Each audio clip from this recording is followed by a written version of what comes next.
வணக்கம். ஒரு ஜாதகத்துல சினிமா எனப்படும் கலைத்துறைக்கான சுக்கிரன் நீசம் பெற்றாலும், அந்த ஜாதகர் அந்த துறையில் எப்படி வெற்றி பெற்றார்?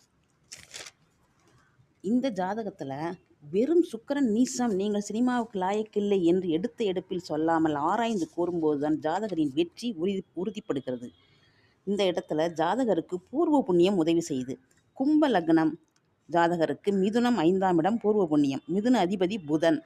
9ஆம் இடத்தில் துலா ராசியில் பாக்கியஸ்தானத்தில் சுக்கிரனுடைய வீட்டில் அமர்ந்து சுக்கிரன் போலவே செயல்படுவதுதான் சிறப்பு. அதோடு புதன் 7ஆம் பார்வையாக செவ்வாய் வீட்டை தைரியஸ்தானத்தை பார்க்கிறார்.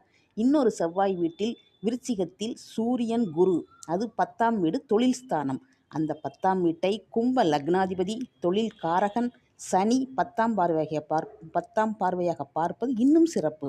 சனி பகவான் மக்கள் கூடும் தொழிலான சினிமாவில் கோலோச்சுகிறார். 5இல் உள்ள கேது, அதாவது தந்தை வழி தாத்தாவுக்கு உரியவர், பூர்வீகத்திற்குரியவர். அவரும் 7ஆம் பார்வையாக 11ஆம் இடமான குரு வீடான தனுசுவை பார்த்து லாபத்தை உறுதி செய்கிறார். அதோடு 11க்குரிய குருவும் 10க்குரிய செவ்வாயும் பரிவர்த்தனை பெற்றுள்ளார்கள். இப்போ தொழிலுக்கு வருவோம். சினிமாவில் டைரக்டர் என்பவர் லீடர்ஷிப் பொசிஷன். டைரக்டர் இல்லை என்றால் ஒரு திரைப்படம் இல்லை. அப்படி ஒரு லீடருக்கு தேவை சூரியன். அவர் 10இல் தொழில் ஸ்தானத்தில் குருவோடு இருக்கிறார். குரு என்பவர் ஆசிரியர், எழுத்துத்துறையோடு சம்பந்தப்பட்டவர். அவரும் அதே இடத்தில் சூரியனோடு இருப்பதால் எழுத்தாளர் கம் டைரக்டர் ஆகிவிட்டார்.